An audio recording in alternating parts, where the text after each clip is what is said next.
नमस्कार।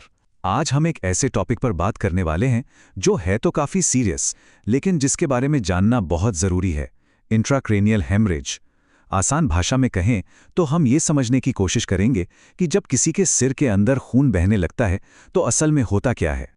तो चलिए सीधे इसी सवाल से शुरू करते हैं। जरा सोचिए क्या होता है जब किसी की खोपड़ी के अंदर खून बहना शुरू हो जाए। देखिए, अगर बाहर कोई चोट लगती है तो खून बहकर बाहर निकल जाता है, लेकिन सिर के अंदर उस खून के पास जाने के लिए कोई जगह ही नहीं होती। तो फिर होता क्या है? इसको समझने का ना एक बहुत ही सिंपल तरीका है। हमारी खोपड़ी एक मजबूत सील बंद बक्से की तरह है। इसके अंदर हमारा दिमाग, कुछ जरूरी लिक्विड्स और खून की नसें, सब कुछ बिल्कुल फिट बैठा हुआ है। इसमें किसी भी फालतू चीज के लिए, खास तौर पर बहते हुए खून के लिए, जरा सी भी जगह नहीं है। और यहीं से इंट्राक्रेनियल हैमरेज की प्रॉब्लम शुरू होती है। ये उसी सील बंद बक्से के अंदर खून का जमा हो जाना है। अब जैसे जैसे खून उस बंद जगह में भरता है, वो अंदर का प्रेशर, जिसे हम इंट्राक्रेनियल प्रेशर या आईसीपी कहते हैं, उसे खतरनाक लेवल तक बढ़ा देता है। और ये बढ़ावा प्रेशर सीधे सीधे हमारे दिमाग को कुचलने लगता है, उसे डैमेज करना शुरू कर देता है। तो चले इस बक्से के अंदर की अपनी यात्रा शुरू करते हैं। हम बिल्कुल बाहर से, मतलब खोपड़ी की हड्डी के ठीक नीचे जो परतें हैं, वहां से शुरू करेंगे और देखेंगे कि दिमाग और हड्डी के बीच में किस किस तरह की ब्लीडिंग हो सकती है। तो सबसे पहले सबसे बाहरी लेयर से शुरू करते हैं। सोचिए, खोपड़ी की हड्डी के ठीक नीचे लेकिन दिमाग की सबसे बाहरी मजबूत झिल्ली के ऊपर एक स्पेस है। जब यहां खून जमा होता है तो उसे कहते हैं एपिड्यूरल हेमरेज या ईडीएच। ये ब्लीडिंग हड्डी और ड्यूरामेटर नाम की इस बाहरी परत के बीच होती है। अब ईडीएच को जो बात इतनी खतरनाक बनाती है वो ये है कि ये खून आ कहां से रहा है। ये आमतौर पर एक आर्टरी यानी धमनी से होता है, और आर्टरी में प्रेशर बहुत ज्यादा होता है। इसका मतलब है कि खून बहुत तेजी से जमा होता है। इसका एक क्लासिक साइन है लूसिड इंटरवल। चोट के बाद इंसान होश में आता है, बिल्कुल ठीक लगता है, और फिर अचानक कुछ ही घंटों में उसकी हालत तेजी से बिगड़ने लगती है। सीटी स्कैन पर यह एक लेंस के शेप का दिखता है। चलिए अब एक परत और अंदर चलते हैं। ड्यूरामैटर के ठीक नीचे होती है सबड्यूरल हेमरेज या एसडीएच। ये ब्लीडिंग ड्यूरा और उसके ठीक नीचे वाली परत एरेक्नॉइड मैटर के बीच की जगह में होती है। एसडीएच के बिल्कुल उल्टा जो तेज आर्टीरियल ब्लीड था, एसडीएच ज्यादातर एक वेन यानी शिरा के फटने से होता है। इसलिए ये बहुत धीरे धीरे होता है। खून धीरे धीरे रिसता है, और पता है इसी वजह से इसे समय के हिसाब से बांटा जाता है, एक्यूट, सब एक्यूट या क्रॉनिक। ये इस बात पर डिपेंड करता है कि ब्लीडिंग कितनी पुरानी हो चुकी है। तो चलिए इन दोनों को आमने सामने रखकर देखते हैं। एपिड्यूरल, तेज आर्टरी से होने वाला ब्लीड जो लेंस के शेप का दिखता है। क्यों? क्योंकि ड्यूरामेटर हड्डी से मजबूती से चिपकी होती है और खून को फैलने नहीं देती। दूसरी तरफ है सबड्यूरल, धीमा वेन से होने वाला ब्लीड जो दिमाग की सतह पर एक चांद जैसी क्रीसेंट शेप में फैल जाता है। और ये शेप का फर्क ही डॉक्टर्स के लिए डायग्नोसिस में बहुत बड़ा क्लू होता है। ठीक है, तो अब हम सतह से और भी गहरा जा रहे हैं, सब एरेक्नॉइड स्पेस में। यहां एक बिल्कुल अलग और बहुत ही खतरनाक किस्म की ब्लीडिंग होती है। जो लोग इस ब्लीडिंग को महसूस करते हैं वो अक्सर इसे एक ही तरह से बताते हैं, मेरी जिंदगी का सबसे भयानक सिर दर्द। ये कोई आम सिर दर्द नहीं होता, ये अचानक बिजली कड़कने जैसा, एक सेकंड में अपने पीक पर पहुंचने वाला दर्द होता है, ऐसा जो उन्होंने पहले कभी महसूस न किया हो।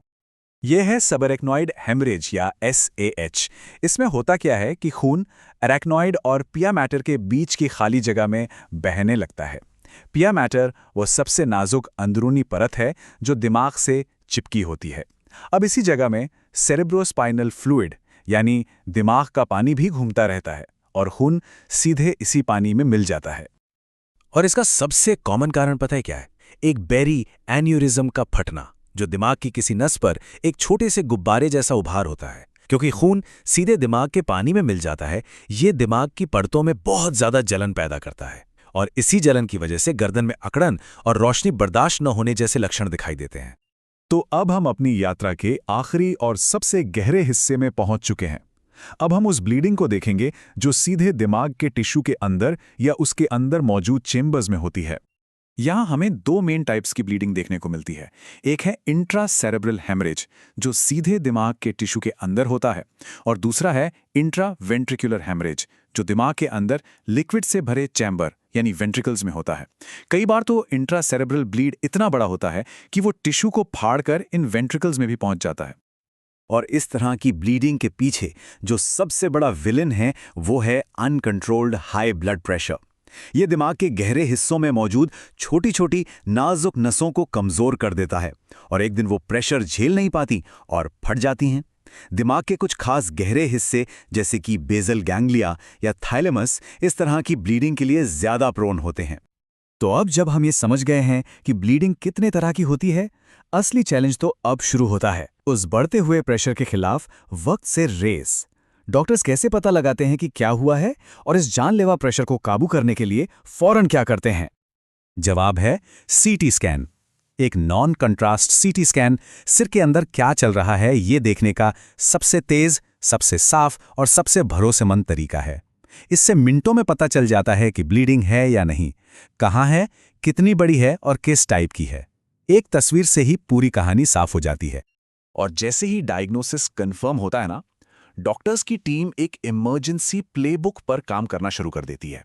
सबसे पहला काम है मरीज की सांस और ब्लड सर्कुलेशन को स्टेबल करना, फिर सिर के अंदर बढ़े हुए उस प्रेशर से सीधे निपटना, साथ ही ब्लड प्रेशर को कंट्रोल करना ताकि और ब्लीडिंग ना हो, और फिर यह फैसला लेना कि क्या जमा हुए खून को निकालने के लिए सर्जरी की जरूरत है।